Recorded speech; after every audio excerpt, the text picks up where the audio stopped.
My name is Arvind P.Datar. I'm the Research Director at Vidhi. And on behalf of everyone at the Vidhi Center, I'd like to welcome you to another edition of Vidhi Dialogues. This is becoming a bit of an annual feature that we have a Vidhi Dialogue in the month of February or March on the Union Budget and the Economic Survey. And last year, as I was just telling Arvind to my left, that this was our most watched video on Vidhi's channel, and so we are delighted to have Dr. Arvind Subramanian and Mr. Arvind P.Datar here today to discuss the Union Budget and the Economic Survey of 2018. Like all of Vidhi's dialogues, as in we want to encourage a conversation between the legal fraternity and the social sciences, because we are strongly of the view that the law shouldn't remain in an ivory tower and should be out there. And we think that the budget and the economic survey provides the right occasion for us to facilitate this discussion. Neither of the panelists requires any detailed introduction. Arvind Subramanian is the Chief Economic Advisor to the Government of India and the lead author of the Economic Survey. Arvind Datar is a senior advocate in the Supreme Court who's argued several landmark cases in the Supreme Court and is an authority on taxation matters. So without any further ado, I'd like Arvind Subramanian to make his opening remarks on the budget and economic survey, and will be followed by Mr. Datar. Then we'll hope to have a bit of a moderated discussion and then a Q&A. Like every year, and every edition of Vidhi Dialogues, as we would of course take audience questions, and we hope that this is a bit of a free-floating discussion on salient aspects of the budget and the economic survey that's of interest both to lawyers as well as economists, as well as anyone else who might be interested. So thank you very much once again for coming. Arvind. First of all, Arga, thank you very much. Especially since, this kind of, on these matters, it's like, there's no contest. I know nothing about the law or the judiciary, and Arvind is spectacular. But I did think last year's conversation was very useful, and I was hoping to be invited to brief all the Supreme Court justices on how to think about making India a common market. That invitation has not come as yet.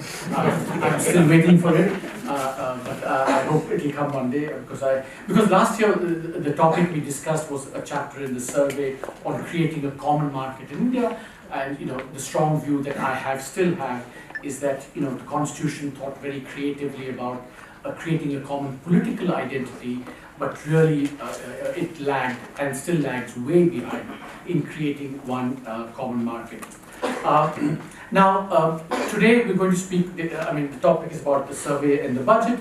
I think I will focus more on the survey, and in particular, one chapter of the survey that I think seems to have received a fair amount of attention.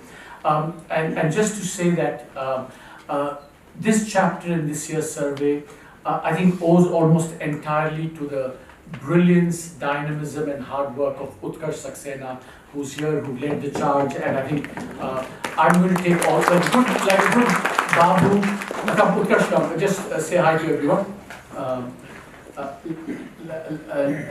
So, one of the joys of the job is to have brilliant young people like Utkarsh to work for me, and Utkarsh is one of them. So, like a good Babu, I'm going to take all the credit for the praise, and any criticism that others might throw at me, I'm going to pass on to Utkarsh. So let's begin just one point about the survey in general, and then we get into the topic. I think as social scientists, we are of course big believers in data. Evidence-based design, the use of data to inform policy is a kind of a big obsession with us, and I'm not sure this is actually a disagreement between social scientists and the legal profession, but I think we just do more of it, and I'm sure lawyers also increasingly do draw upon this quite a bit. In last year's survey and in this year's survey, we've used a lot of big data to inform a whole bunch of issues. Last year, we used railway traffic data to talk about how much migration takes place within India. We used very detailed GST data to, for the first time, quantify how much interstate trade is taking place.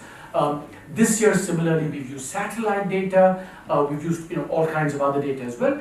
And in this chapter that Utkarsh spearheaded in writing does use a lot of data, and I'm going to come to that in a second. I just want to, two remarks on data, given that Arvind is here, and maybe dig at him a little bit. I think the power of data is just enormous. I mean, and I don't just mean it in the sense of, these days there's obsession with, amongst economists, with trying to do all kinds of fancy things with data. But in the last 3 years, I've realized that, just simple exposition of data can have really powerful effects. Give you one actual example and one kind of I wish example. The actual example is that this year the introduction of the long-term capital gains, and I don't want to go into the rights or wrongs of it, but I think its kind of acceptability owed a lot to this headline number that for the first time was published and was brought to light. That the tax department, every department showed that something like 3.6 lakh crore was filed as exempted income under capital, i.e. capital gains exempted. So just the power that people say, oh my God, so much income exempted, not fair, and so the political economy dynamic of that led to a greater acceptability of the long-term capital gains that was introduced in the budget. Again, I'm not saying right or wrong, but just understanding that. So the little bit of a dig at Arvind I want to have, and I wish is that, for example, the Aadhaar case that's being decided. I mean, Arvind, what is really, it's a bit unfortunate, maybe whatever. We've actually analyzed like 40, 50 million transactions on Aadhaar. And we have some data on this, which I really wish the court could use.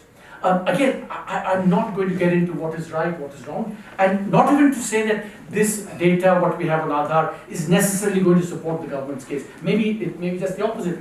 But I think it can really, the amount of data there is out there, especially including on Aadhaar, we've analyzed, my colleagues Parth and others have analyzed for about 5-6 states, 5-6 schemes, every transaction, how many transactions were actually denied, technologically were kind of rejected on these grounds. And it's fantastic. I really wish, even if it doesn't get to the court sometime, we'd like to kind of discuss too. So the power of data is just enormous in terms of influencing policy. And that's been one of my big, obsessions writing the survey, to use all this data. Now, so last year, the kind of legal theme we took up was one market, where does the law stand on this? And of course, Argya was a big contributor to that chapter last year, and so was the Honorable FM, which was a little bit of a first for the survey. Finance ministers actually contributing to the content of the survey doesn't happen very much. This year, I'll make a confession, just to kind of give you a little bit of background and kind of spice it up a little bit. What I actually wanted to write on this year was the creeping judicialization of economic policy, and whether that was necessarily a desirable thing or not. Now, in the event, we did not go into this for various reasons. We didn't have the time, the data was not good enough to be analyzed. But, there is a kind of a broad point I want to throw out to all of you in the legal community, is that supposing you think that there is more and more judicialization of economic policy, let's take that as a fact, and I think to some extent I think it's true that that's happening, then the question that all of us should ask ourselves is, look, economic policy requires actually every point in time a careful calibration and assessment of costs and benefits. Now, is there something about the judicial process that is actually inimical to that? I think the law deals with rules, principles, etc. And if you get greater judicialization of economic policy, is there a kind of downside that you get into blunt instruments of policy, because that's what the legal process is geared to do. Just to give you one example, again, I don't have a view on this. Please don't misquote me. Take auctioning, for example, the auction of public assets. At one level, one can completely understand why, as a legal rule, transparency, eliminating corruption, it's a very desirable thing, and also a response to all that had happened, and therefore had a lot of legitimacy. But if you think about like spectrum, for example, you could make the case from an economic, careful cost-benefit evaluation that actually auctioning does not maximize the public benefits from other modes of allocating spectrum. Now, again, the problem is that those other modes get into problems, political problems, ethical problems, legal problems, and so we kind of, almost now, our default mode has been auction, auction, auction, but there could be a potential cost from that. And you see that in many other aspects of policy. I mean, you just wonder whether, and I'm not talking about particular verdicts, particular judges, particular contexts, but there is something about this careful calibration of detail of costs and benefits that the legal process, the constitutional process cannot do. But that's not what we finally ended up in the survey. But I would very much urge this to be a lot on the agenda for lawyers and others to discuss. What we of course ended up writing about was, given the whole ease of doing business and so on, the question of whether the legal process in India has become so kind of protracted and delayed that it takes a toll on economic activity. And so one could think about the ease of doing business, lots of things that you do, but actually having expeditious judicial contract enforcement and rule of law, etc., can actually add significantly to good ease of doing business and increasing economic activity. Yeah. Just a few more minutes. I will ask something else. Okay. So what we did in this chapter was first, using data to document the pendency and delays that are happening in various kind of judicial processes that affect economic activity. So if we looked at 6 economic tribunals, the most important economic tribunals, you see that pendency and delays are rising dramatically. The same thing is happening in the high courts. The same thing is happening in the Supreme Court. That judicial verdicts on economic matters. So you see the double whammy that not only is more economic activity getting judicially determined, but that there are also delays in the process. So therefore, it takes a toll on economic activity. One kind of possible reason for this, these delays we looked into was whether it's obviously in part it's because there's a capacity issue. There's a we need to have more judges, we need more money, all these things. But was some of this also self-inflicted by the judiciary itself? For example, is there expanding jurisdiction by the high courts, by the Supreme Courts, and because of that, self-inflicted expansion of jurisdiction, whether that creates too much of a burden and overload on the judicial system, and therefore it kind of to the neglect of economic cases more generally. And we documented, SLP cases, the Article 226 cases, how these things have risen, and possibly as a consequence, economic policy cases were also being delayed. Then, we kind of got into some of the costs of this as well. So if on the one hand, there's the fact of rising pendency is indisputable, part of the reason could be that the judiciary was doing these self-inflicted things, but we also found on the other side that this pendency was also starkly characteristic of tax cases, And here this was, a lot of it was kind of completely self-inflicted by the government and the tax department itself.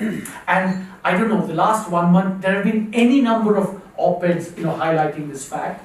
And it's a tribute again to Utkarsh for having, carefully compiled all this data. Because to me, the number that just stuck out as a, headline number is that the success rate of government in income tax cases is, 15, 20, 25%, but petition rates are about 80, 85, 88%. So kind of it just strikes you as this cannot be right. You lose so many cases, and yet you're the biggest litigant. Isn't that a big problem?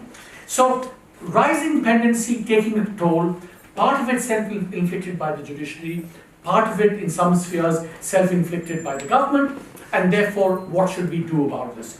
And I don't want to go into all the details of the recommendations we made, and we've made quite a few if you read the chapter, and I'd love to hear what Arvind has to say about that. Of course, one of the successes which we highlighted in a box was the Supreme Court, when it had these special benches on tax matters, that really brought down the pendency quite a bit.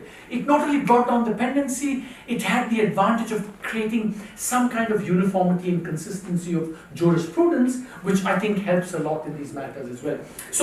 And I'm told, Utkarsh tells me that the Supreme Court is kind of almost doing that again in some cases, which would be wonderful. But what are the solutions going forward? I mean, obviously, more money, more judges, are examples of that. Another thing, for example, we recommended was that on the whole, tax department being such a big litigant, did we need stricter rules saying anything above a certain limit, no re-litigation at all?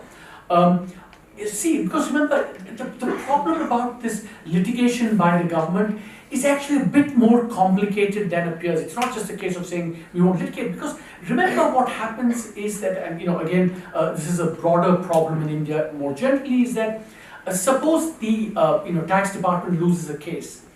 I mean, the whole incentive of decision making in government does not allow a bureaucrat or us to say, look, we've lost the case, so let's shelve it. Because of this, what I call the 4C problem, the fear of investigation by the courts, the CBI, the CBC, CAG, that the default and the safe option is to say, I litigate so that the burden is transferred to someone else. So how do you crack this deeper problem of, a paralysis and fear of decision making on the part of, tax department officials more generally? I think is something that we need to think more deeply about. The last point I want to, so there are lots of specific solutions that we, advocate in this, and some may be right, some may be wrong. I think we'd love to hear all of your views on this. But there's a kind of broader point that, that Utkarsh and I are very fond of, which is the following, right? If you think about India as a federal polity, which we discussed last time, I think that I've always very strongly argued, drawing upon the GST example and generally other things, is that, as a polity, there's a kind of vertical separation between the center and the states. And I felt that, both cooperative and competitive federalism is kind of a powerful way forward for India for many, many aspects of economic reform and, boosting investment and so on. Can we think of the executive and judiciary, horizontal organs of government? Can we think about something like a kind of horizontal, a cooperative separation of powers, as it were, instead of each side saying you're overreaching, which I think we're seeing more and more of. I'm sure Arvind thinks that the executive is overreaching. I think there are lots of people who think the judiciary is overreaching. So can we talk about, think about like a concordat, as they say in French, a kind of broad principles agreement between the judiciary and the executive, a cooperative separation of powers, where you really come together in tackling this problem of the pendency, the delays, the ineffectiveness, the blunt instruments. Can we kind of be creative and think about these things in a way that can really advance the common purpose of boosting investment, growth, and just reviving, thinking of economics and advancing economic outcomes in a purposeful way, not through this mutual recrimination which is happening kind of fair bit, but through a kind of coming together, as it were. So my kind of glib, kind of sexy one-liner that I want to leave all of you with is, vertical cooperative federalism, horizontal cooperative separation of powers. Thank you.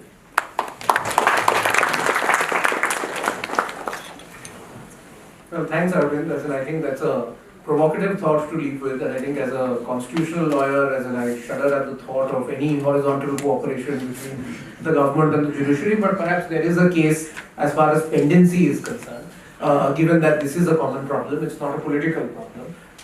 And I think that's what the economic survey highlights, and as a lawyer, we are delighted that the question of legal and judicial reform is on the map as far as the budget is concerned, because for a long time we felt that these are not distinct issues, and the health of the judicial system is critical for whether it be the ease of doing business or growth or investment generally. So I think that provides a good segue for Mr. Datar, both on any legal aspects of the budget as well as the sort of a lot of material on the questions of judicialization of economic policy and delays. So, and any pot shots as well, Arvind. You're free to I think stand and argue for it. I can see all of you. Not argue, I say stand and speak. you can't get out of your yes. The inner DNA. Yes. The firmware, as it were. Yeah. Yes. It's great to be back. Thank you for calling both the Arvinds for the second time.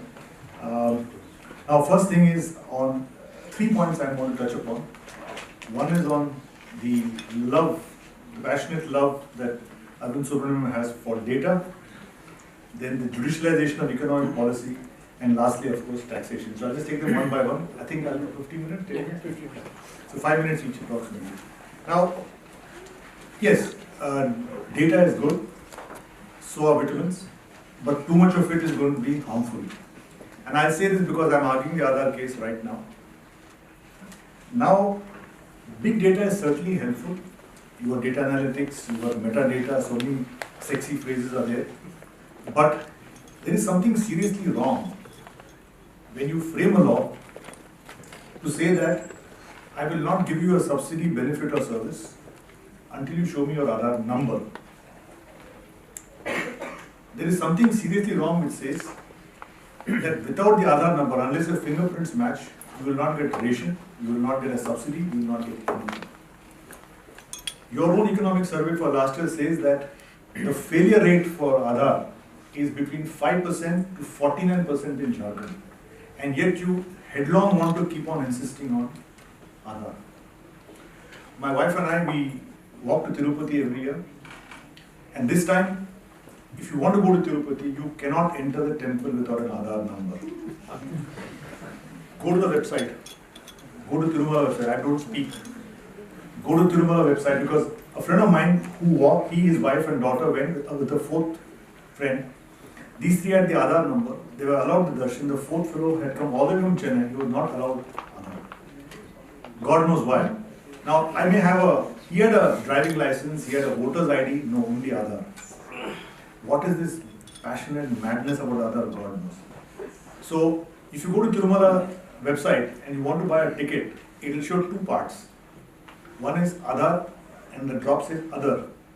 You click Other, it is passport, but that passport is only for non-residents. Now, today, except the NCR of Delhi, once a child is born, you get the Aadhaar number of the parents. You want to go to LKG, you must get a biometric of the child. Our wonderful Aadhaar says that every child after 5 and before 15 must update his Aadhaar number within 12 months, otherwise it will be deactivated. So what I'm saying is, I don't understand the reason why you should have Aadhaar from birth to death. And I don't know if you know under section 3.3 of the Registration on Births and Deaths Act, right? You can't be cremated without an Aadhaar number.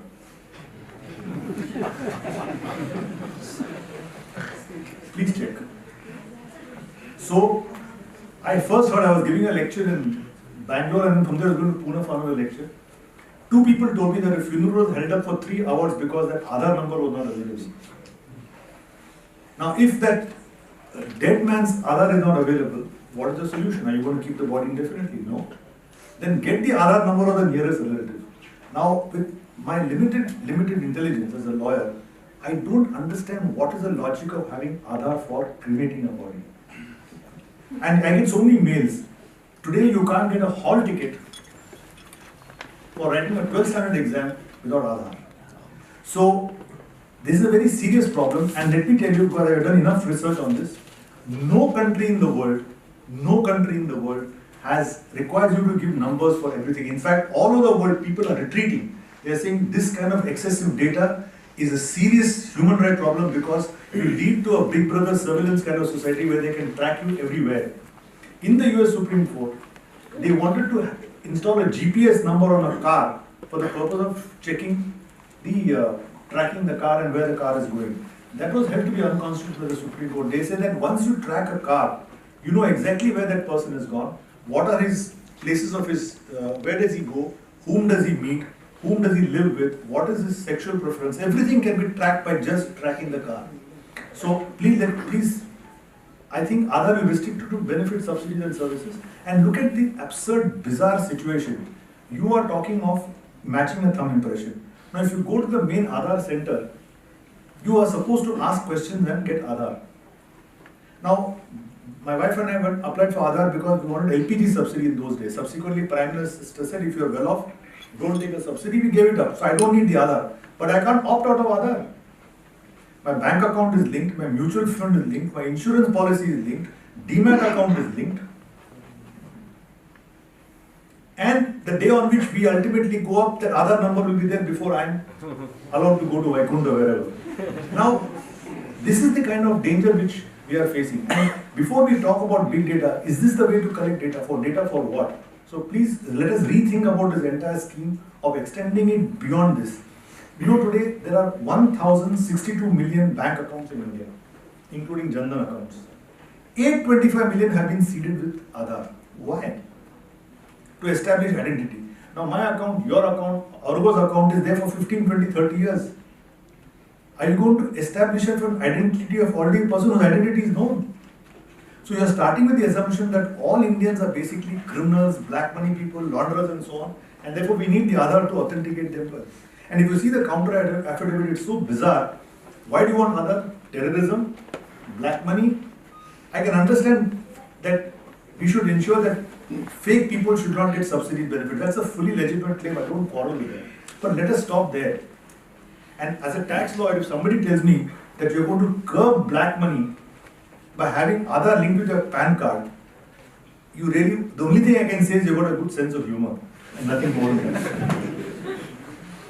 Now, so much for Aadhaar. So let's keep big data. Data is good, but in limitations. And as important, in fact, if you read Justice Chandrachud's judgment in the privacy case, he quotes South Africa, quotes Canada, quotes Ireland, quotes Germany, quotes United States. Everywhere they say collecting data beyond a certain point is a threat to individual human rights because you do not know what that person will do beyond a particular point of time. So it has to be kept. And there is also a move that you must delete data. What I am going to argue tomorrow is that you have authenticated my bank account.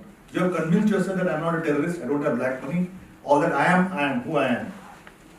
Right? Descartes said that I think, therefore I am. Now you say, I have Aadhaar, therefore I am. That is you. Yes. So once you have authenticated me, delete the data. Why do you want to keep it? You have deduplicated the PAN card. Be told to quote, there are out of 34 crore PAN card holders, only 5 crores are SSCs. Why do you have so many more PAN cards? Because to buy a motorcycle, to open a bank account, you require Aadhaar card. PAN card. Now in the parliament, the minister said that only 0.4% are the duplicate PAN cards, and very often these duplicates are because I am working in Chennai, I get a job in Delhi or I get a job in, let's say, Calcutta. He just goes and applies for a fresh PAN card, no intention of dealing. Out of this 0.4%, 99% had been weeded out. So basically just 0.01% left. For that, all the 34 crore SSCs have to again deduplicate their PAN cards. And you know the best joke? You're talking of software and data and so on. You have to file income tax return. And look at the deceit. They told the court that if you don't have Aadhaar, I won't insist on. You can file a return without Aadhaar, because Aadhaar is optional. But they put the return in such a way, without your Aadhaar, you can't file the return. So you must punch in your 12-digit number, otherwise your return will not be processed. So what does it mean? Unless I have an Aadhaar, I can't file my return. If I don't file my return, I'm assessing in default. But now the Attorney General said that this is a 100% foolproof method, because with biometrics you can't lie. Once I know your Aadhaar number, I know your PAN card number, I will immediately accept that there is a duplication or not duplication of the PAN card. Suppose the number doesn't match, because if you punch in your Aadhaar number, it will give you your age, your address, whatever the demographic information. That will be checked with your PAN card. If both match, then you are the same person. Look what people have done. So much for the software and so much for the assurance to the Supreme Court. It's 100%. A lawyer whom Orgon was an I know, he didn't have an Aadhaar. But he didn't want to apply for it. How to get his income tax through? So he put 12 zeros and filed the return. And what is irritating to me is his return has been assessed, assessment complete, he has got the refund. My return is still pending. So much for big data. Now come to economic policy. And there are so many stories about Aadhaar, but we'll come to that later. You know, people have died. People have been turned away from hospitals because the Aadhaar is not matching. My point is, if I have a right to education, under the Right to Education Act, 25% must be EWS, Economic Weaker Sections, admitted free of cost. That's a constitutional right. If I don't have an Aadhaar, take my ration card, take my voter ID, take some other document, as long as you establish identity, what's wrong? So much for Aadhaar. Now let me come to the second point, economic policy. Yes, I fully agree with you. He's used the word judicialization of economic policy. There I am fully agreeing with you. There is a need for the courts to step back as far as economic policy is concerned. This is what Lon Fuller calls the polycentric disputes. Like say for example, banning liquor within 500 meters or saying that diesel cars should not operate in Delhi. I don't think that is a role for the court, because just going through my old books and I found 2 books of Palkhiwala. In fact, talking of Palkhiwala, I may tell you, you wanted to, I can't help saying this. We went for an Aadhaar application. Under the rules, they're supposed to check all your details, so we all put everything in a neat packages, this is my data, this is my wife's data. I went to the Aadhaar counter, just took my fingerprints, filled up your name. I put Arvind, she put Aravind. So I said, correct that A. And I got the Aadhaar card. No questions asked, no verification, nothing. I could have punched in Nani Palkhiwala and I got Nani Palkhiwala, Mr. and Mrs. Palkhiwala would have been there. Now coming back. Taxation. Going to Palkhiwala's book, I find that nothing has changed. Nothing has changed. We keep on, I've attended so many of his speeches. And if you ask me frankly, except the budget of VP Singh in 1986, which was the real landmark budget which brought in MODVAT, simplified laws, simplified rates of tax and so on, improved enforcement. And the second good budget was 1991, when Mr. Manmohan Singh was actually forced to do it because of the economic problems, thanks to the legacy of socialism. We got it. Apart from that, nothing has changed. You take this year's budget, you take the last 4 years budget, take the last 10 years budget. Now, I don't know whether maybe after the next 5 years, we must think in terms of a long-term fiscal policy. Where do we want to go? If this is the end, are the taxation proposals a means to an end? And I'll just give 2 examples of how your policies make in India, but your taxes make it quit India. You completely disincentivize the person. I'll tell you how.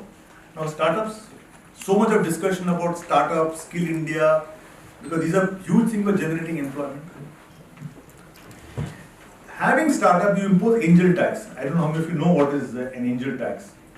Angel tax means, suppose I have a startup, I have a limited company, and my shares are worth 10 rupees. Now I've just started. Startup. I'm not yet making profits. But there is an investor, say a private equity or a venture capital, who wants to put in money. And he takes a call that look here, this 10 rupee share will go to 400 rupees in 5 years. So what he does, he makes a discounted cash flow method and says, if it's going to be 400 rupees in say 7 years or 6 years, I'll put in 180 rupees or 200 rupees, that is the discounted value of 400 into this. So he pays this. The taxman says, oh my God, face value is 10 rupees, he's paying 180, something terribly wrong. So 170 is taken as the income of the startup. So before you start, before you make anything, you pay 40% tax on that 170 rupees. That can't go on. That has to be abolished. What is the solution? Now, which country in the world, now for example, all of them, Amazon is making losses for years. It's part of the game. But what is the solution? Instead of recognizing that this is absurd and bizarre, drop it. I ask myself, you talk of data and data analytics, has anybody found out what is the total tax you collect from startups? If it is a 50 crores, 60 crores, is it worth doing this? Look at the bad press you get, look at the kind of people who just get frightened with what you're doing. Now what is the solution according to the government? Okay, you want to put 150 rupees for a 10 rupee share? Give it to the DIPP. That government body will sit and examine, is it 150? Now again litigation, again writ. You say 150, he'll say no, 134.5. And that will go to the tribunal, High Court, Supreme Court. I mean, let's leave people alone. Let them build the company. One more example and I'll stop. Real estate. You want housing projects, start real estate, okay? Because it's one of the largest employment generators. But what do you do? See 43C of the Income Tax Act. Now today, suppose I got a flat, I got say let's say 100 unsold units, I'm a builder. Nobody is buying my flat. The guideline value is there. We got all what is called circle rates in Delhi, it's called guideline value in Chennai and Bangalore. Now very often, what is this guideline value? It is the highest price paid in the last year for any particular place. Now you may have Ashoka Road. The thing on Ashoka Road, let's say Meridian or Shangri-La will fetch say a lakh of rupees, but you just go 2 lanes behind, it will not even be 65,000 rupees a square foot because of the location. Then again you have, is it a 20 feet road, 30 feet road, how much FSI can I get? So many parameters are there. But for the purpose of guideline, Ashoka Road is taken as 1 unit and it is fixed at 1 lakh, which is the highest price got for that. Now if the builder is unable to sell, what does he do? He sells at less than the guideline value. So the guideline value is 1 lakh, he sells at 75,000. Now the Income Tax Act says, if you sell below the circle rate, that 25,000 is deemed to be your income and you pay tax on that. Now I don't know what is the logic. I'm not able to sell the flat, I'm selling at a low price. That is not all. From the builder's point, he pays tax. Now suppose you buy that flat, God forbid. They will say you bought a flat whose market value is 1 lakh, but you have paid 75, so 25,000 is your income. So the flat buyer pays tax on deemed income. The flat seller pays tax on deemed income. Entire real estate is in a standstill. So I think, apart from economic survey, we should now really think of what is the impact of this particular thing. And one thing which I find very difficult is, you said, what is the solution? I think 2 things after almost 4 decades in taxation. One is the tax department should not live in separate silos. In fact, many people in the government have told me that incorrigible to deal with the tax. So unless we do something to say that, look, you must come on board. You must ask, will this promote employment? Will this promote real estate? Will they promote small industries? Look at your provisions on deemed. I don't want to go to your amendments to 220, to 115, 115 ISC. There's so many things, there's no time. Now, the point is, you see some 10 rupees being saved there, you go and tax it. But to save 10 rupees, look at the impact today, like Vodafone amendment. Now, Vodafone was on January 2012, we are in 2018, 6 years have passed. To save that tax on 11,000 crores, you made a retrospective amendment, you have not collected 1 penny. You will not collect penny anywhere in the near future, take it from me. And look at the amount of investment that have been driven away by such an amendment. So first thing is, the impact of your amendments. And lastly, the biggest problem is your targets. Something must be done because this is the real single largest problem. See, the people who demand tax, they are highly intelligent people, they are IRS officials, they have passed a very competitive exam. You think they don't know? They know.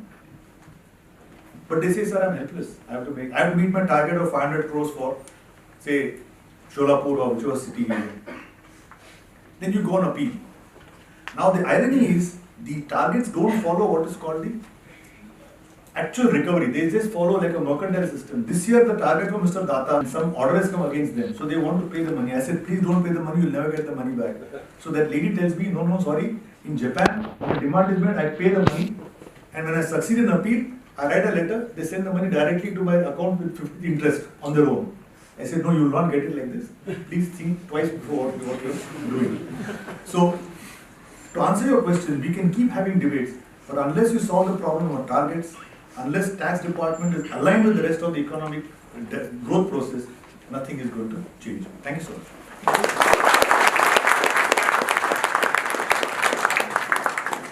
Thank you very much, Mr. Datar. I think we've got a range of subjects on the table, and we've certainly gone beyond the scope of the economic survey and the budget. I think we had a similar experience last time when I think demonetization was the flavor of the season, so everything became about demonetization. I think it's very much Aadhaar this time. And GST, that's right. So, but I think before we go to the audience, I had sort of one thought pulling together a couple of strands, which is about financial and economic decision making in government, which I think is one thing that seems to be coming up. And two strains there. One is with regard to incentives that which you, Arvind, talked about with regard to filing litigation, and similarly Mr. Datar about as far as collections are concerned. It seems that the incentive is essentially to do your job defined in a very limited manner and not care about the big picture. So, how can we think about changing incentive structures in order to facilitate proactive decision making? That's number one.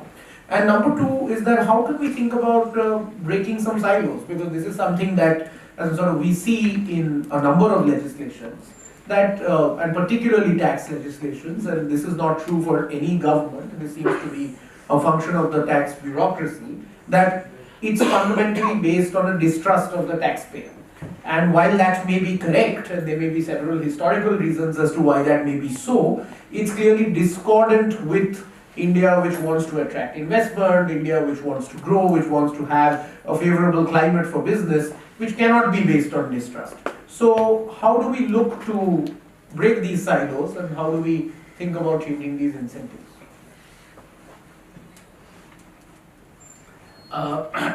First of all, let me say that, I didn't come here to argue the Aadhaar case, so I don't know whose target Arvind was. So Data, big data. Proxy. No, I think it's one thing to say we need data, and another thing to say whether Aadhaar is necessary or not, and I don't want to get into that. They're quite distinct arguments, I think. But maybe this is kind of a persuasion by proxy on the part of Arvind. I'll leave it at that. Now, on the question that, and also something that Arvind said, you see, I mean, I have thought about these things quite a bit, and on the incentive question that you raised, I think there are two kinds of decision-making things that happen here, right? One is the case of, the fear and paralysis in decision-making. The other is what Arvind said, the target, you got to go in. I think these are two distinct things. On the whole question of, the 4C problem. You see, remember what is actually going on here. That, let's say, and I'm caricaturing here for a moment, right? Let's say there's an honest bureaucrat and a kind of dishonest bureaucrat, right? The dishonest bureaucrat, regardless of whether there's CBI, CBC, whatever, he's going to be dishonest. The problem is that the 4C problem affects the honest bureaucrat because, remember, any decision that you make is by definition going to help someone or the other. And the Prevention of Corruption Act, as it's worded today, says that, if your decision helps someone, you are liable. So I think there's a strong case for saying, at least on that score, changing the Prevention of Corruption Act, it would be one way forward. I actually think that's only a necessary condition, not a sufficient condition, because I think what needs to happen is you need to change the act.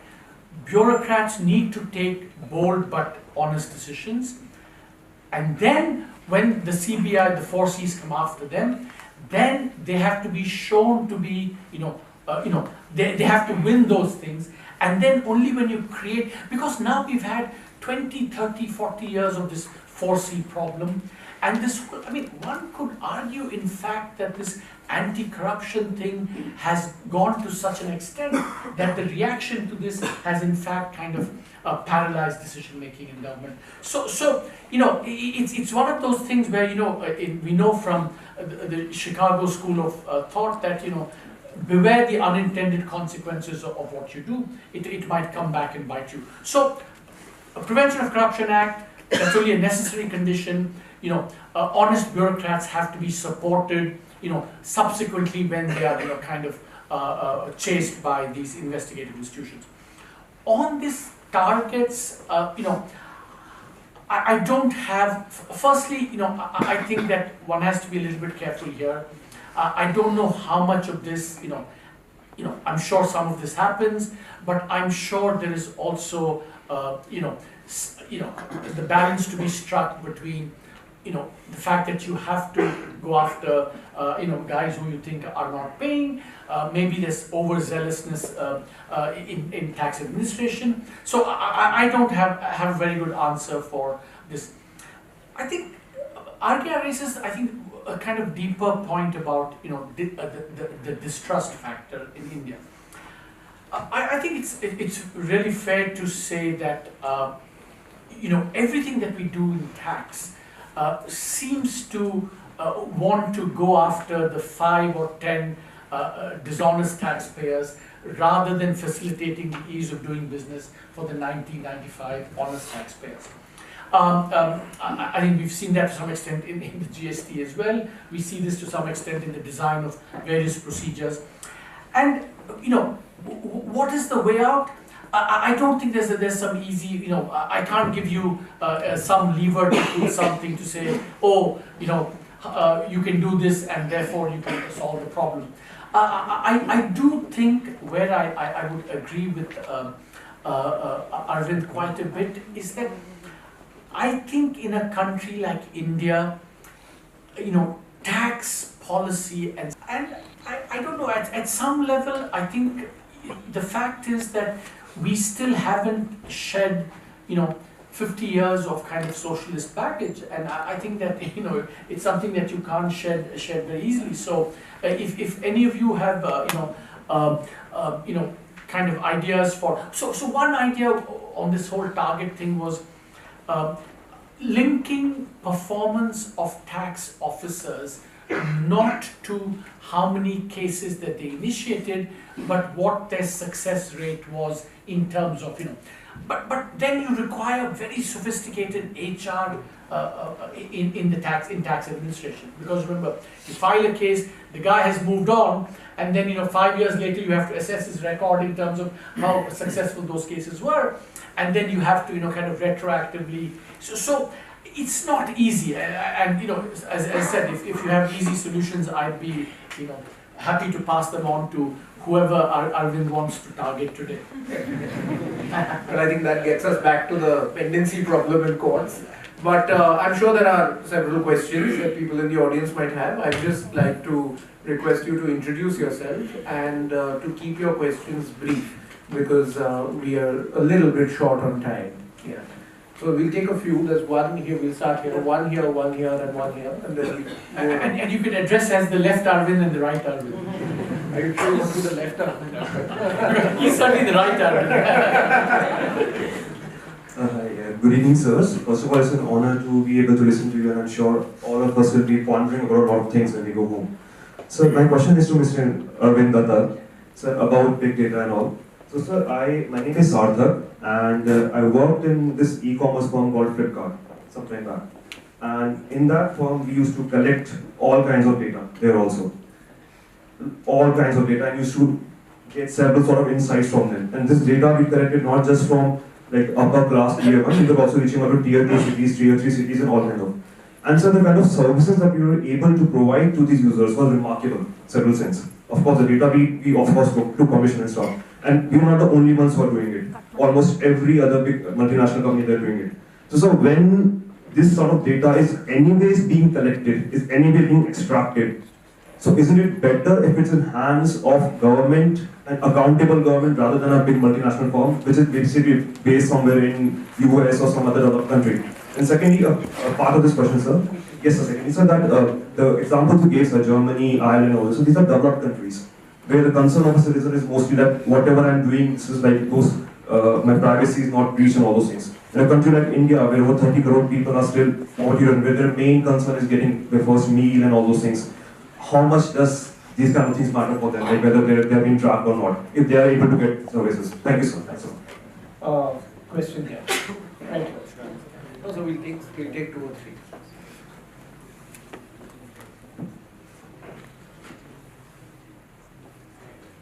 My name is Mohsin Khan, and I was Professor Arvind Subramanian student at John Hopkins.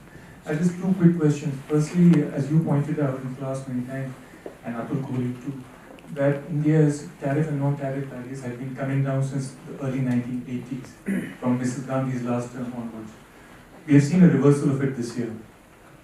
Tariffs have been increased by the current government. Is this a reversal of our 35, 37-year journey? B, anybody can answer that. My second question is, we were hoping that privatization would take place at a faster pace once this government came to power. And we know that bank privatization is a complex problem, but even low-hanging fruits such as Air India have not been handled so far. So could you please clarify on that? One on the back.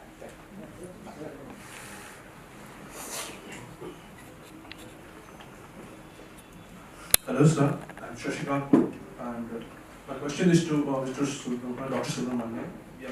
Sir, your notion of horizontal cooperative federalism in case of judiciary and executive.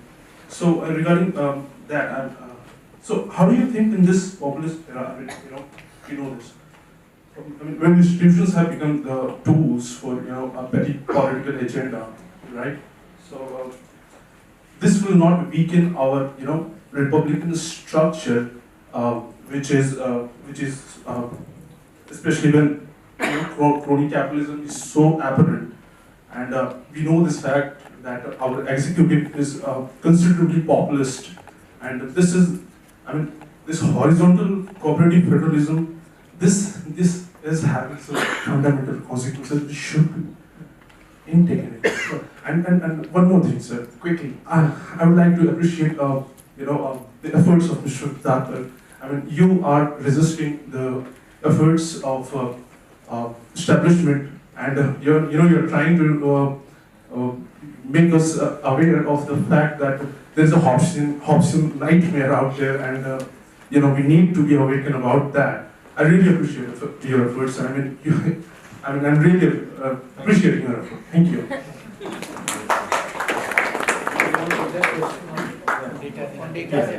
See, you made a good point. None of us were arguing in Aadhaar case are quarreling with the importance of data and what data can do.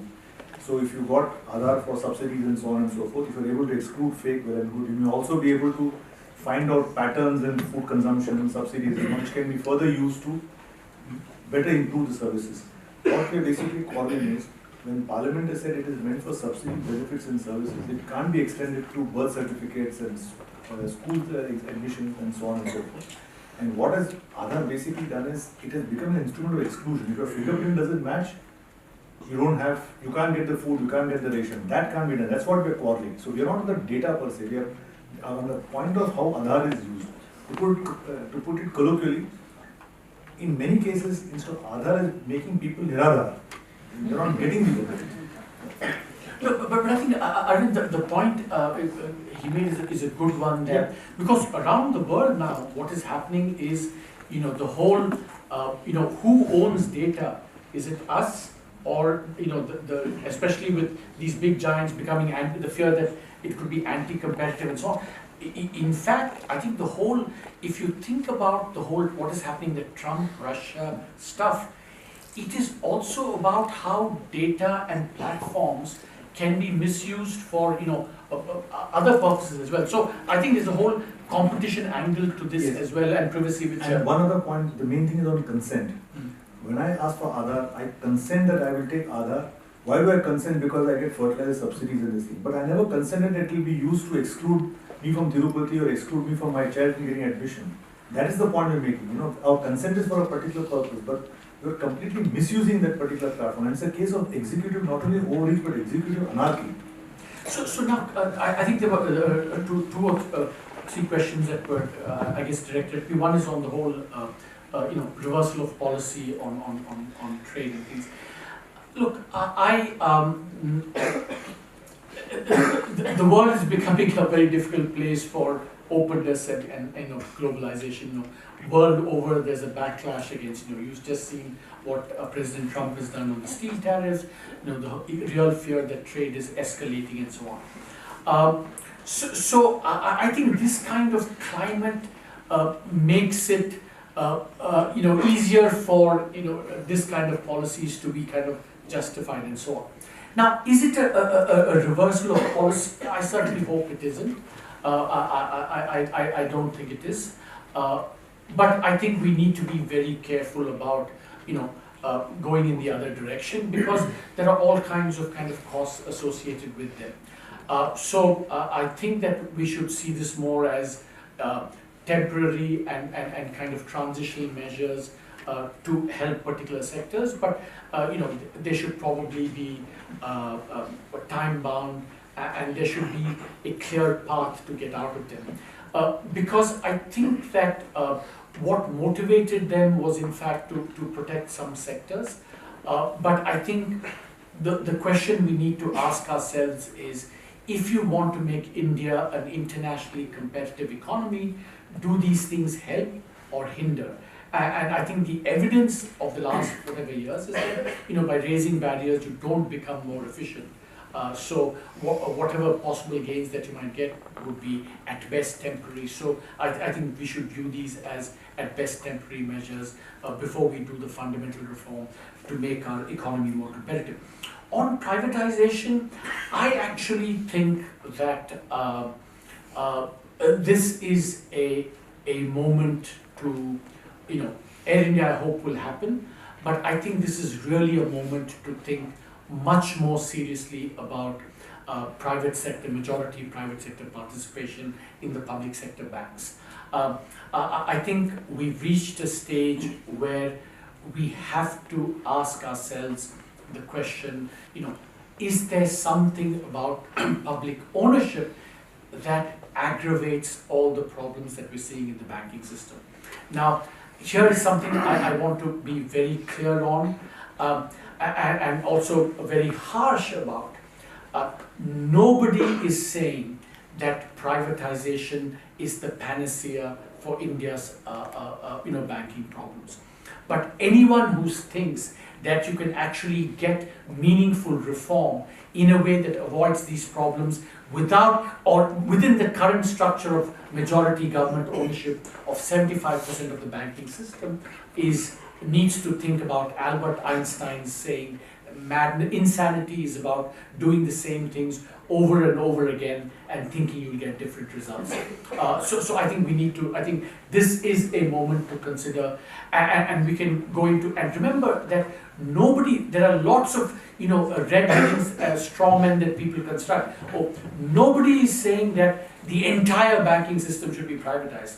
What we're saying is that there should be more private sector ownership, and there could be some public sector banks, but the current bar to majority private sector participation, that should be taken away, and I think it's a good moment to consider this.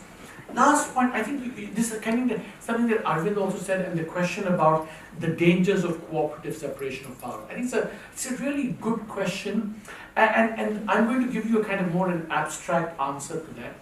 Look, there is no doubt in my mind that the legitimacy of the judiciary increases in direct proportion to all the problems that happen with the executive and the legislature. There's a kind of institutional vacuum that's created, which the judiciary has, I think, filled. And to be fair, I think that for every 4 or 5 unfortunate things that the judiciary does, like alcohol ban or whatever, there are so many other things, there are enough things that the judiciary does that make it legitimate and still the institution that's revered as thing. However, I think that, but the danger in that is exactly what we're seeing. The pendulum has gone to such an extent that it's acquired so much legitimacy that the overreach and the judicialization has happened. So, in a sense, I think there is an opportunity, the very factor, ironically, the kind of illegitimacy of other organs led to the legitimization of the judiciary, but the fact that the legitimacy also, judiciary is also overreaching creates for an opportunity for the executive to in fact say, hey, gone too much, let's get together and get a proper allocation and cooperative separation of powers in a way that wouldn't compromise that basic separation of powers that we have. So I think there is a kind of, I would call this almost a kind of legitimacy yo-yo back and forth that I think has happened, and I think what is happening now does create an opportunity for cooperative separation of powers. And certainly on judicial delays. Yes, and exactly, a very good point. Really exactly. That's a very good point. Actually, judicial delays, pendency is something that without any kind of legitimacy overreach we can do that. It's a very good point, actually. Yeah, we'll take some more questions. There's one here, and one there, and then we'll take one last round here. Yeah, lady in the back. Thank you. My name is Pooja Rangapprasad. I've worked with think tanks the past 2 years on issues of tax from a development and gender perspective. I kind of want to challenge a little bit the assumption, we're talking about the distrust the tax department has in taxpayers, the fact that Amazon has been posting losses for 7 years. It's established that they've been booking their profits in tax havens, actually. But there are really complicated ways in which corporations and businesses have found ways to avoid taxes. And it's an established problem that's trying to be resolved at a global level. So I don't think the assumption that the Vodafone case had no basis, and this is why I'm thankful there's a parliament for checks and balance, because not everyone necessarily agrees with that position, right? So I guess my question is there also a responsibility, from a business and corporate perspective? Is it only on the tax department, or is there something more we can expect from a taxpayer perspective as well? Thank you. Lady here, in front. Thank you for your very interesting session. Yeah, we can hear you. My name is Shripriya and I work as a lab fellow right now. My question is directed to Mr. Subramanian, and it's a question regarding federalism, cooperative federalism. So I wrote my bachelor thesis on this topic, and one of my important findings was that the smaller and more homogeneous states there are, the more efficiently they are run. And that's when they have better relationships with the center. And of course, my question is based on my finding, which need not be entirely correct. But what my question to you is that how far can we go in this fragmentation? And there is a danger to this, because the smaller you go, you are more efficient, but you have to stop somewhere. So where do you draw this line? Thanks. Guy at the back. Good evening, sir. My name is Arvind and I'm in law school currently. My question goes to Mr. Subramanian. Sir, you had initially stated that there is an creeping judicialization of costs and benefits. So considering where in a place like India, where there are diverse economic needs, where there is diverse economic utility, which leads to diverse economic costs, in fact, which now then creates new legal rights in play for citizens, isn't creeping judicialization an obvious fact in that situation? And extending on that, when you said that there is creeping judicialization in respect of more benefits for the people, so it's an extension on that.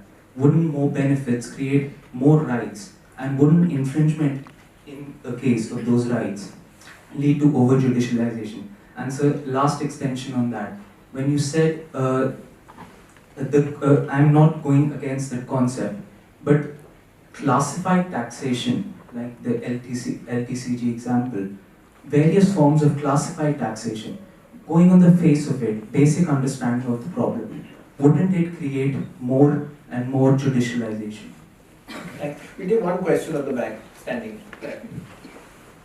Thank you. Good evening, Mr. Datar. Good evening, Dr. Subramanian. My question is to you, sir. Globally, there is a set guideline for the governments to operate in a certain way to achieve sustainable development. And the Agenda 2030 recognizes that the private sector is getting diversified. So what, according to you, are the forms of businesses that can thrive in India? And in particular, do you think community-based organizations, for example, cooperatives, can see a resurgence with this global agenda? Thanks. I think we got enough. So Arvind, you asked me. Yeah. Well, about this taxation issue, I wanted to just clarify. I'll not get into the merits of the Vodafone dispute. The basic point was, if the shares are completely outside India, then India can't tax it. It's a simple proposition, and you try to cure it by reverse parliament. Now, one thing I'll tell you that, look, you accuse, it's not, Amazon has not made profit. The country which are questioned are Apple, Google and Starbucks, which have put money into Ireland, and they got that double Irish sandwich and so on, which I will not get into. But the point is, there are treaty provisions which I can take benefit of. I ask you a simple question. I have 1 lakh of rupees. If I put into a public provident fund, my interest is tax-free. If I put into a fixed deposit, it's taxed. What do you do? So if I can route my investment through Mauritius, which is permitted under the treaty, then I'm not doing anything illegal. And I think President Trump, or whatever you say about him, he's at least realized that if you're going to have a very high rate, people are going to park the funds in Ireland and Cayman Islands and so on. So he has now brought down the rate of tax to 21%, allowed Apple to bring back the money and so on. So I don't think it's fair to blame the corporations for taking advantage of what is legitimately permissible. And don't forget, whichever company, I think it was Google or Starbucks, which was sought to be taxed, was taxed under competition law, not under tax, because they've done nothing wrong in terms of taxation. So again, terrific questions.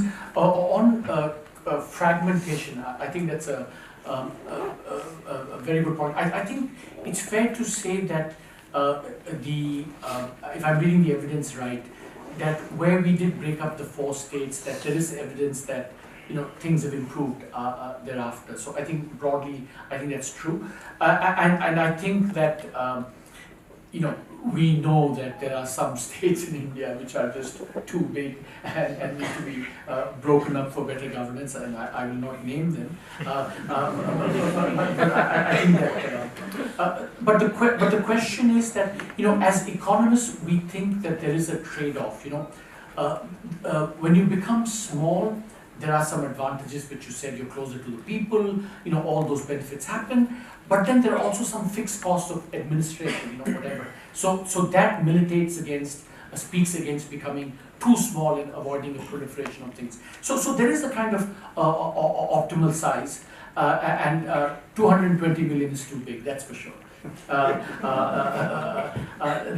That's one. See, I think the other point's actually a wonderful point, that to some extent, judicialization has been a consequence of the rights-based approach to economic policy that happened, over the last 10 years, and that so in that sense, I think it is a bit unfair to blame the judiciary because it is a kind of direct consequence of creating rights. And the whole point about that was to have justiciable rights, and so you get the judicialization. So you're absolutely right that I think should not be. One should be careful about, hurling the criticism against the judiciary for over-judicialization. But I think that even allowing for that, there's been a lot of, overreach, and I think we should focus on that.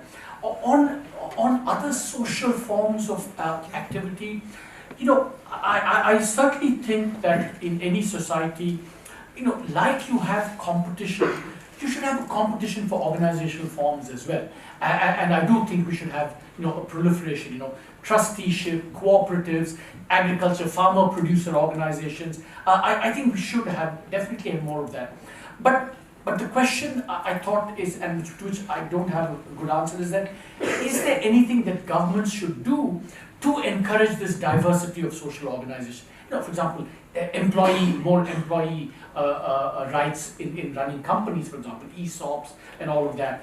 I certainly think we should have more proliferation of these things, but how much government should get involved and how much we should evolve organically is, after all, if you think about the startup as a form of organization, for example, then all the things that Arvind said are very relevant. Has the government actually been consistent in its treatment of creating these things is kind of an open question. Yeah. We can take one last round of questions, and gentlemen in front here and here. We had hands up for a while. Please see. Yeah. So this is Sushant Mohan Saxena. I am basically a petromechanical engineer from PDPU, and I have been working with Niti Aayog as an intern. So I have worked with Gujarat government as well in terms of strategy making in energy and infrastructure. And what has happened is that the concept of Aadhaar card has been misused at some places. What we have come to know is that some of the people from Bangladesh and Pakistan have married out to Gujarat and have got the Aadhaar cards ready with no further clarifications and no identity proof being submitted.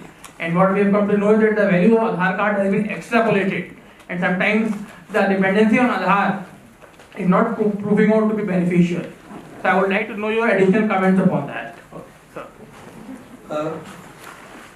Thank you. My name is Yogesh Kumar. I have 1 or 2 points to make.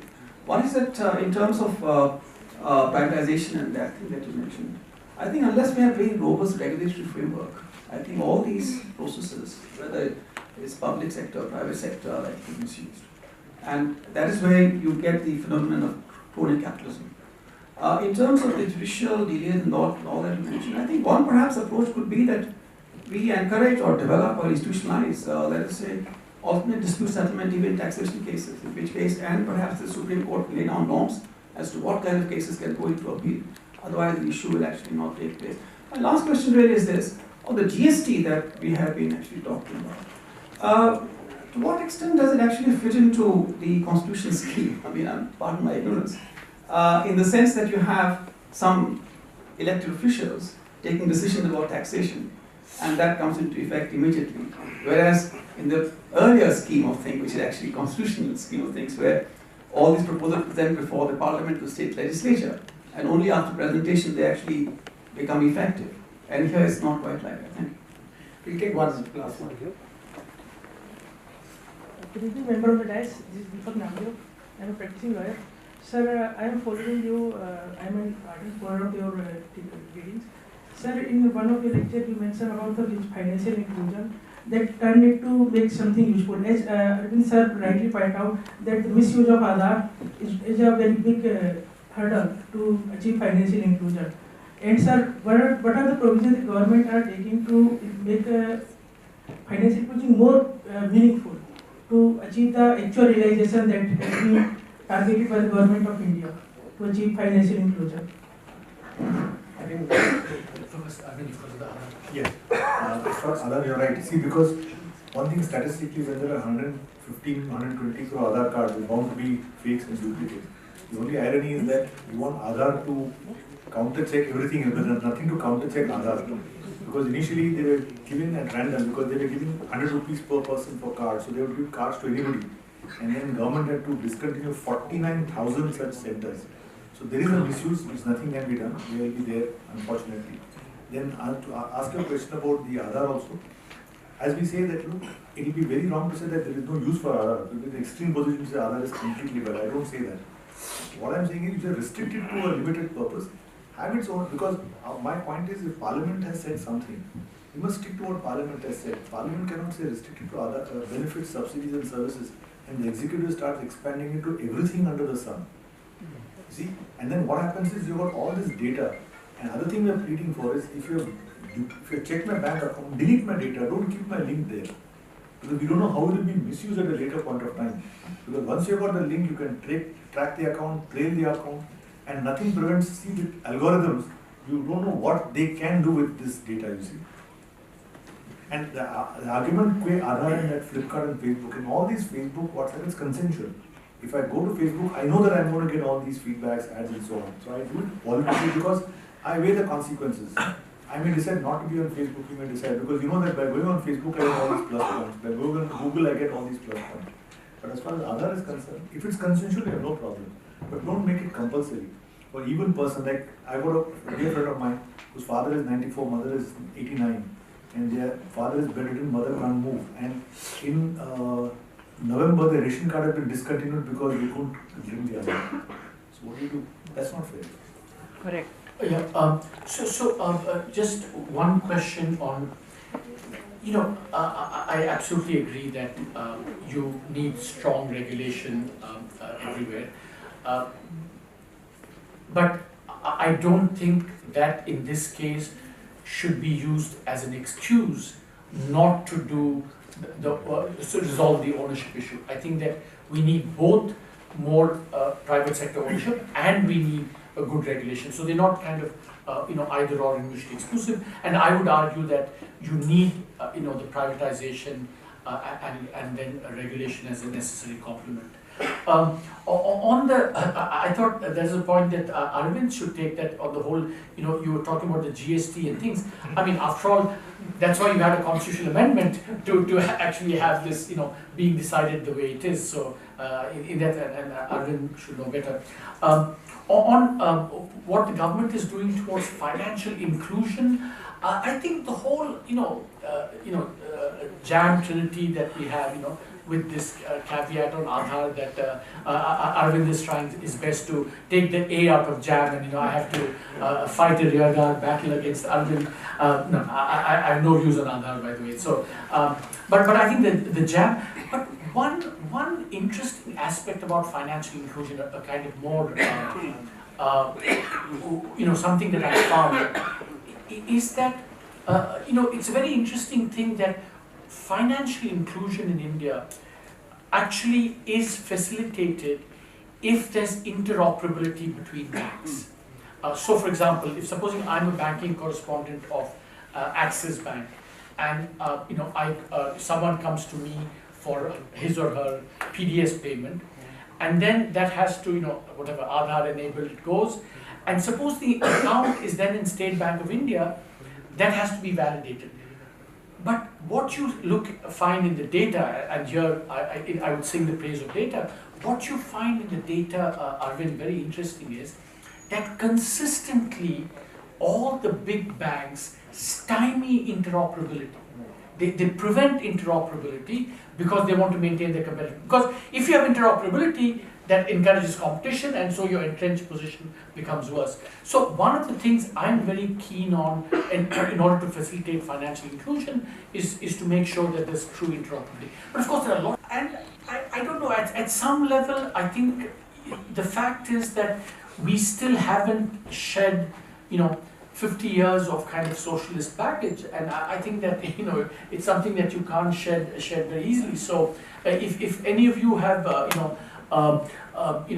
kind of ideas for, so one idea on this whole target thing was linking performance of tax officers not to how many cases that they initiated, but what their success rate was in terms of but then you require very sophisticated HR in tax administration, because remember, you file a case, the guy has moved on, and then 5 years later you have to assess his record in terms of how successful those cases were, and then you have to kind of retroactively. So it's not easy, and as I said, if you have easy solutions, I'd be happy to pass them on to whoever Arvind wants to target today. Well, I think that gets us back to the pendency problem in courts.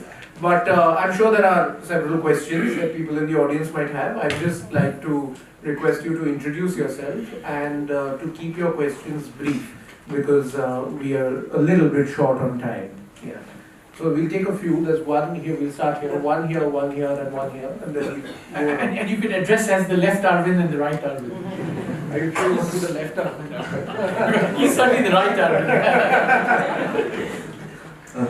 Good evening, sirs. First of all, it's an honor to be able to listen to you, and I'm sure all of us will be pondering about a lot of things when we go home. So my question is to Mr. Arvind Datar, sir, about big data and all. So sir, my name is Sarthak, and I worked in this e-commerce firm called Flipkart. some time back. And in that firm, we used to collect all kinds of data there also. All kinds of data, and used to get several sort of insights from them. And this data we collected not just from like upper class tier 1, we were also reaching out to tier 2 cities, tier 3 cities, and all kind of.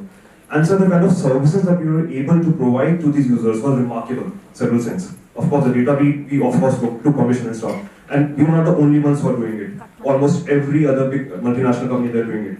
So when this sort of data is anyways being collected, is anyway being extracted, so isn't it better if it's in hands of government, an accountable government, rather than a big multinational firm, which is basically based somewhere in US or some other developed country? And secondly, a part of this question, sir. Yes, sir. Secondly, sir, that the examples you gave, sir, Germany, Ireland, all this, so these are developed countries, where the concern of a citizen is mostly that whatever I'm doing, this is like those, my privacy is not breached and all those things. In a country like India, where over 30 crore people are still poverty-ridden, where their main concern is getting their first meal and all those things, how much does these kind of things matter for them, like whether they're being tracked or not, if they are able to get services? Thank you, sir. Thanks, sir. Question here. Right. So we'll take 2 or 3.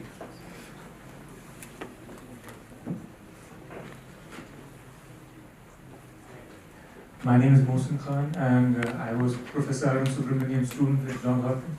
I have just 2 quick questions. Firstly, as you pointed out in class many times, and Atul Kohli too, that India's tariff and non-tariff barriers have been coming down since the early 1980s, from Mrs. Gandhi's last term onwards. We have seen a reversal of it this year. Tariffs have been increased by the current government. Is this a reversal of our 37-year journey? B, anybody can answer that. My second question is, we were hoping that privatization would take place at a faster pace once this government came to power. And we know that bank privatization is a complex problem, but even low-hanging fruits such as Air India have not been handled so far. So could you please clarify on that? One on the back.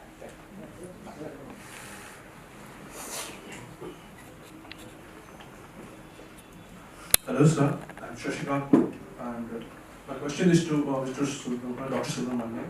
Yeah. Sir, your notion of horizontal cooperative federalism in case of judiciary and executive. So regarding that, so how do you think in this populist era? I mean, you know this. I mean, when institutions have become the tools for a petty political agenda, right?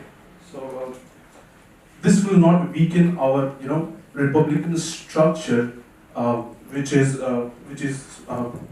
especially when crony capitalism is so apparent, and we know this fact that our executive is considerably populist, and this is, I mean, this horizontal cooperative federalism, this is having some fundamental consequences which should be taken into. And one more thing, sir, quickly, I would like to appreciate the efforts of Mr. Datar.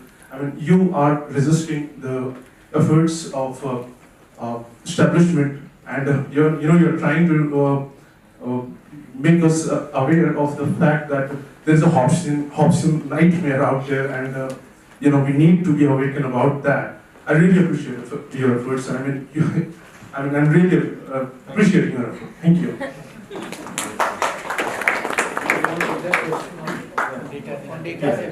See, you made a good point.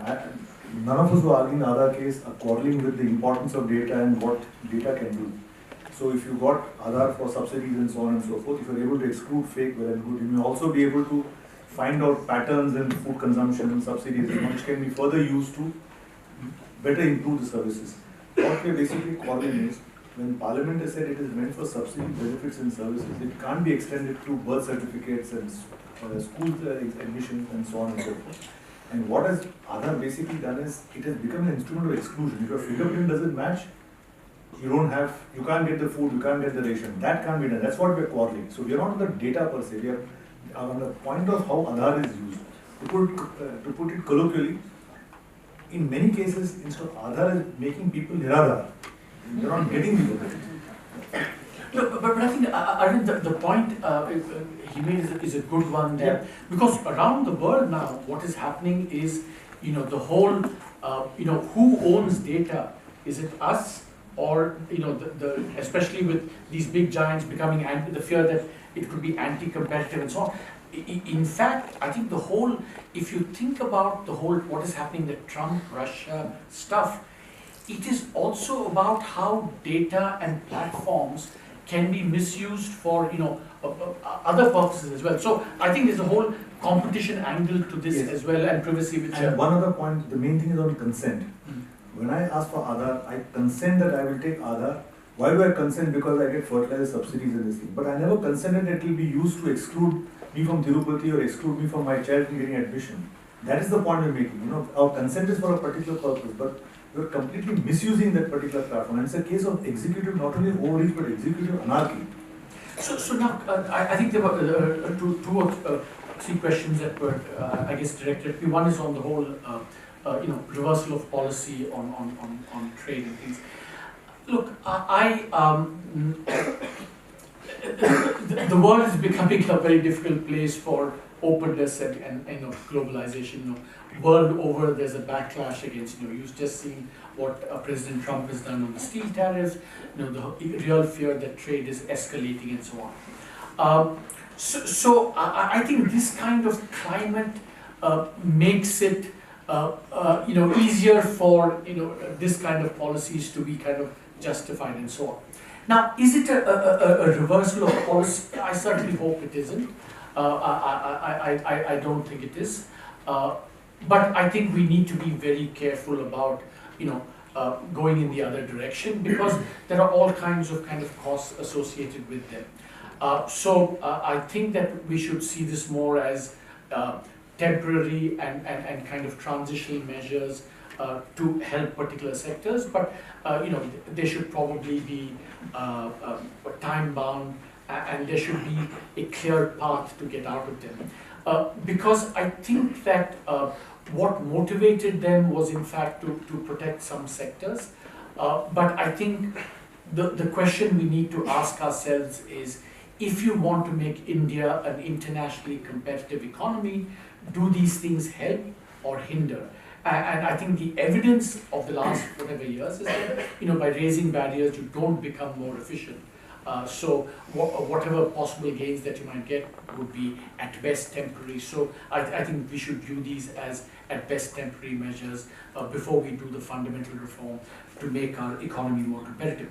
On privatization, I actually think that this is a moment to, Air India I hope will happen, but I think this is really a moment to think much more seriously about private sector, majority private sector participation in the public sector banks. I think we've reached a stage where we have to ask ourselves the question, is there something about public ownership that aggravates all the problems that we're seeing in the banking system? Now, here is something I want to be very clear on, and also very harsh about. Nobody is saying that privatization is the panacea for India's banking problems. But anyone who thinks that you can actually get meaningful reform in a way that avoids these problems without or within the current structure of majority government ownership of 75% of the banking system needs to think about Albert Einstein's saying, insanity is about doing the same things over and over again and thinking you'll get different results. So I think this is a moment to consider, and we can go into, and remember that there are lots of red herrings, straw men that people construct. Nobody is saying that the entire banking system should be privatized. What we're saying is that there should be more private sector ownership, and there could be some public sector banks, but the current bar to majority private sector participation, that should be taken away, and I think it's a good moment to consider this. Last point, I think this is something that Arvind also said, and the question about the dangers of cooperative separation of power. I think it's a really good question, and I'm going to give you a kind of more an abstract answer to that. Look, there is no doubt in my mind that the legitimacy of the judiciary increases in direct proportion to all the problems that happen with the executive and the legislature.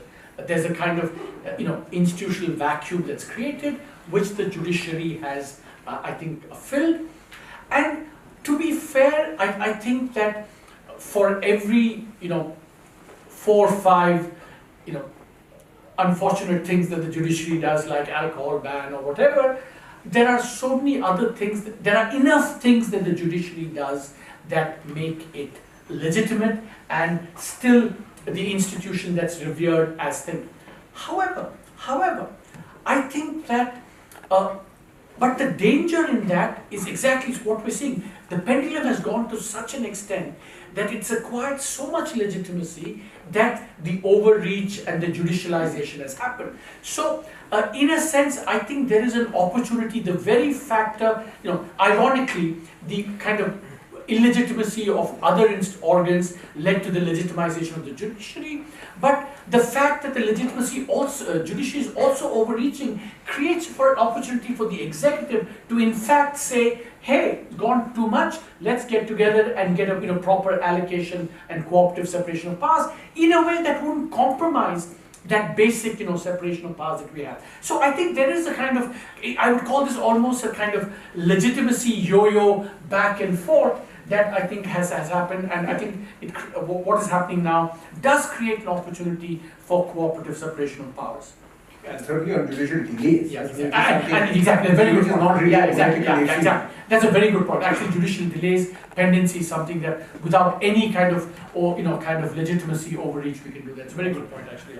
Yeah, we'll take some more questions. There's one here, and one there, and then we'll take one last round here. Yeah, lady in the back. Thank you. My name is Pooja Rangapprasad. I've worked with think tanks the past 2 years on issues of tax from a development and gender perspective. I kind of want to challenge a little bit the assumption, we're talking about the distrust the tax department has in taxpayers, the fact that Amazon has been posting losses for 7 years. It's established that they've been booking their profits in tax havens, actually. But there are really complicated ways in which corporations and businesses have found ways to avoid taxes. And it's an established problem that's trying to be resolved at a global level. So I don't think the assumption that the Vodafone case had no basis, and this is why I'm thankful there's a parliament for checks and balance, because not everyone necessarily agrees with that position, right? So I guess my question is, is there also a responsibility, from a business and corporate perspective? Is it only on the tax department, or is there something more we can expect from a taxpayer perspective as well? Thank you. Lady here, in front.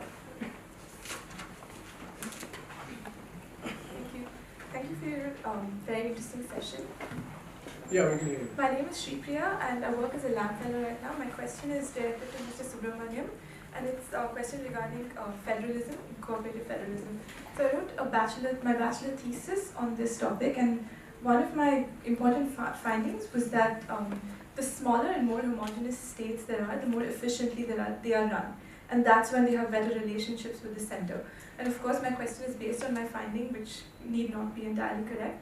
But what my question to you is that how far can we go in this fragmentation? And there is a danger to this, because the smaller you go, you are more efficient, but you have to stop somewhere. So where do you draw this line? Thanks. Guy at the back. Good evening, sir. My name is Arvind, and I'm in law school currently. My question goes to Mr. Subramanian. Sir, you had initially stated that there is an creeping judicialization of costs and benefits. So considering where in a place like India, where there are diverse economic needs, where there is diverse economic utility, which leads to diverse economic costs, in fact, which now then creates new legal rights in play for citizens, isn't creeping judicialization an obvious fact in that situation? And extending on that, when you said that there is creeping judicialization in respect of more benefits for the people, so it's an extension on that.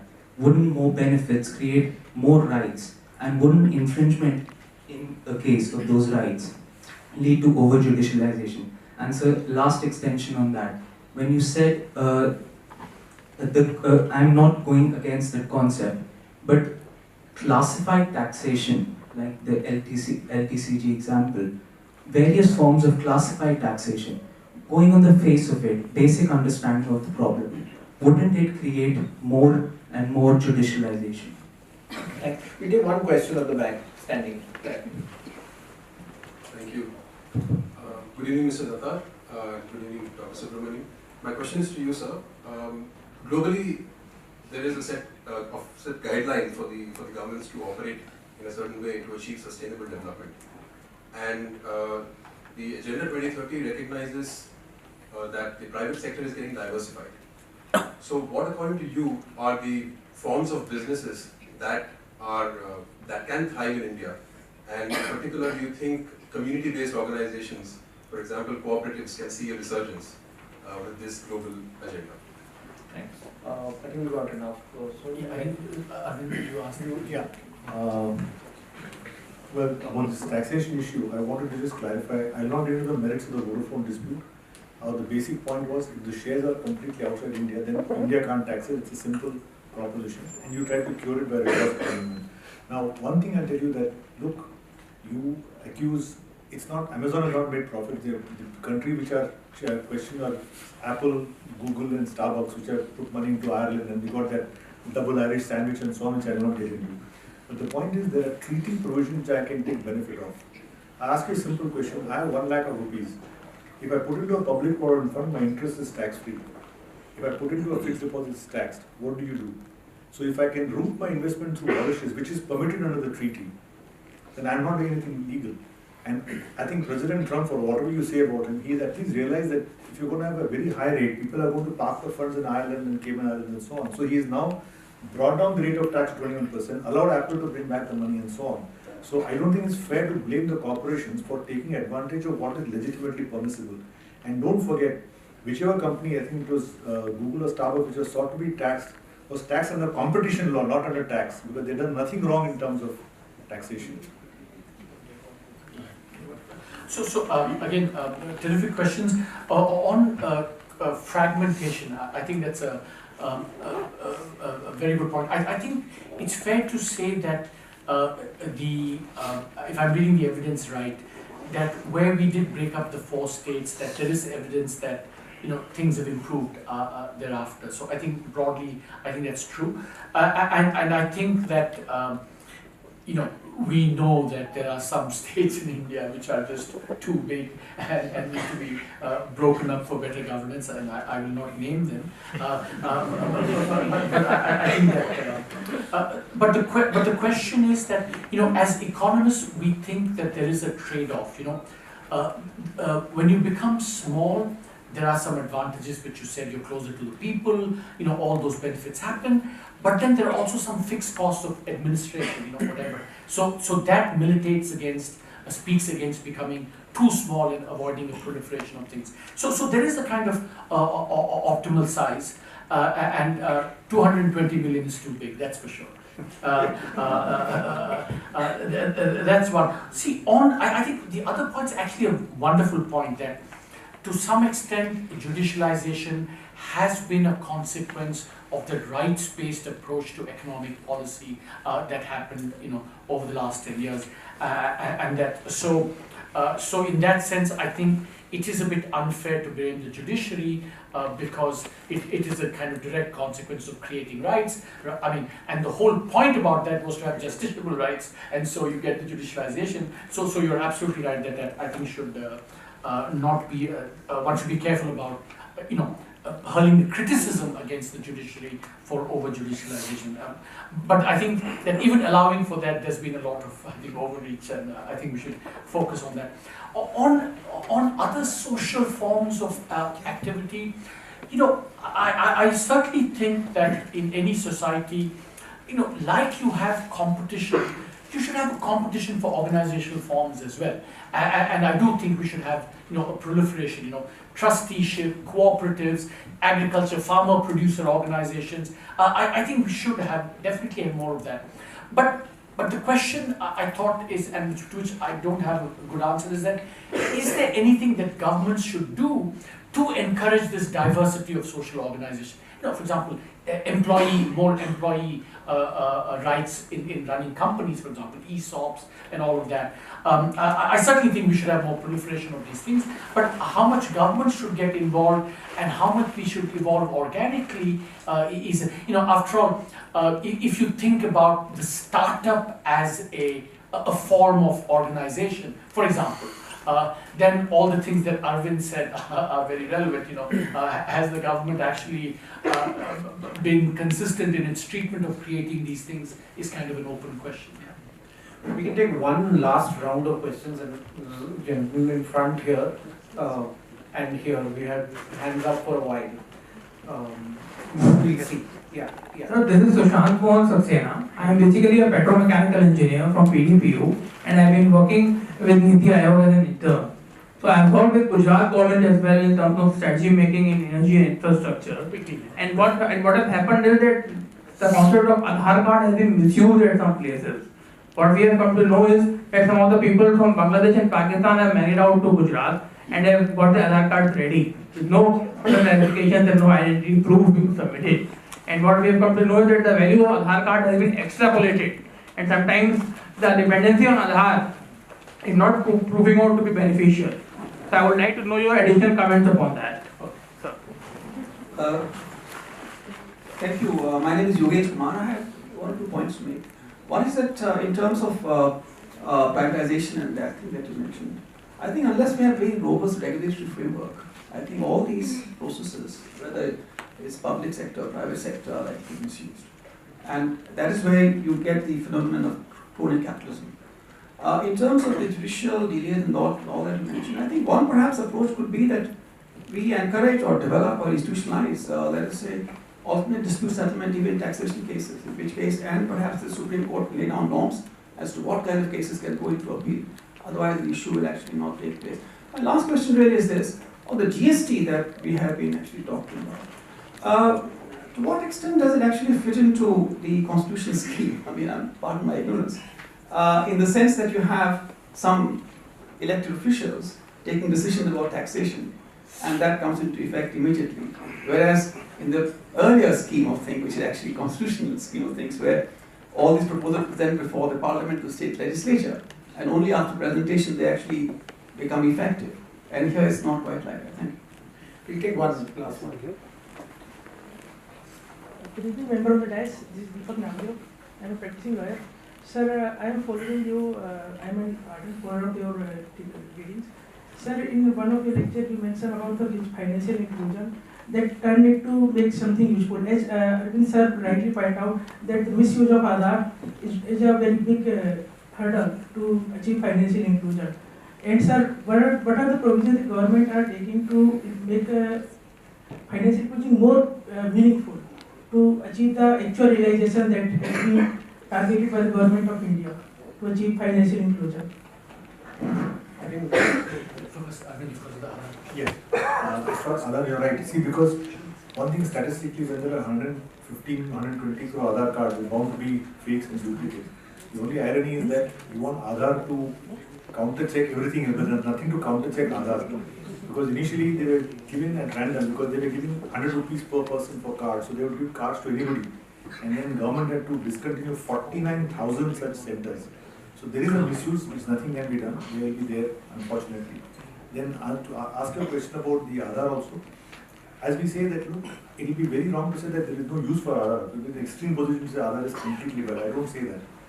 What I am saying is, if you are restricted to a limited purpose, have its own, because my point is, if Parliament has said something, you must stick to what Parliament has said. Parliament cannot say restricted to other benefits, subsidies and services, and the executive starts expanding it to everything under the sun. See, and then what happens is, you've got all this data, and other thing we are pleading for is, if you check my bank account, delete my data, don't keep my link there. Because we don't know how it will be misused at a later point of time. Because once you've got the link, you can track the account, trail the account, and nothing prevents, see, with algorithms, you don't know what they can do with this data, you see. And the argument Aadhaar and that Flipkart and Facebook, and all these Facebook, WhatsApp, is consensual. If I go to Facebook, I know that I'm going to get all these feedbacks, ads and so on. So I do it voluntarily because I weigh the consequences. I may decide not to be on Facebook, you may decide, because you know that by going on Facebook I get all these plus points. By going on Google I get all these plus points. But as far as Aadhaar is concerned, if it's consensual, I have no problem. But don't make it compulsory. For even person, like I got a dear friend of mine whose father is 94, mother is 89. And their father is bedridden, mother can't move. And in November, the ration card had been discontinued because they couldn't drink the Aadhaar. So what do you do? That's not fair. Correct. Yeah. Just one question on. I absolutely agree that you need strong regulation everywhere, but I don't think that in this case should be used as an excuse not to do to resolve the ownership issue. I think that we need both more private sector ownership and we need a good regulation. So they're not kind of either or and mutually exclusive. And I would argue that you need the privatization and then a regulation as a necessary complement.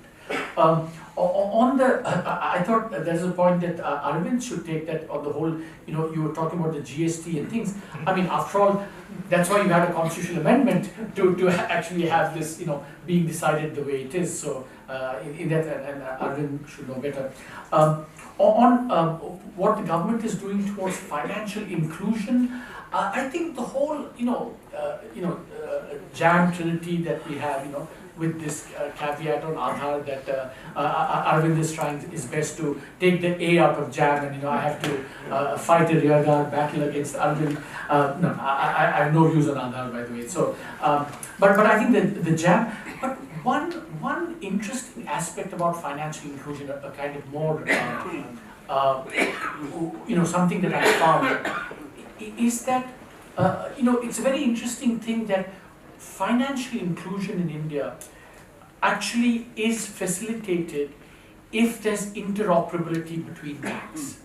So for example, if supposing I'm a banking correspondent of Axis Bank, and someone comes to me for his or her PDS payment, and then that has to, whatever Aadhaar enabled it goes, and suppose the account is then in State Bank of India, that has to be validated. But what you find in the data, and here I would sing the praise of data, what you find in the data, Arvind, very interesting, is that consistently all the big banks stymie interoperability.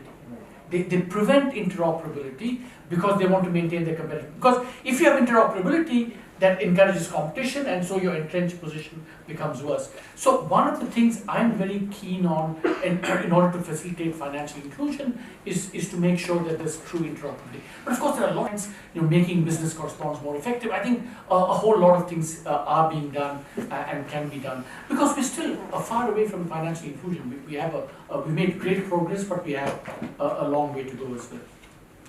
Right.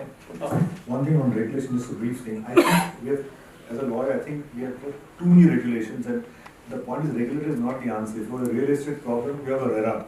That's not going to solve the problems. You're just going to have more and more regulators. Compliance becomes more and more difficult. You're only just having more and more bureaucratic paperwork is not solving the problem. So I don't think regulation is the answer.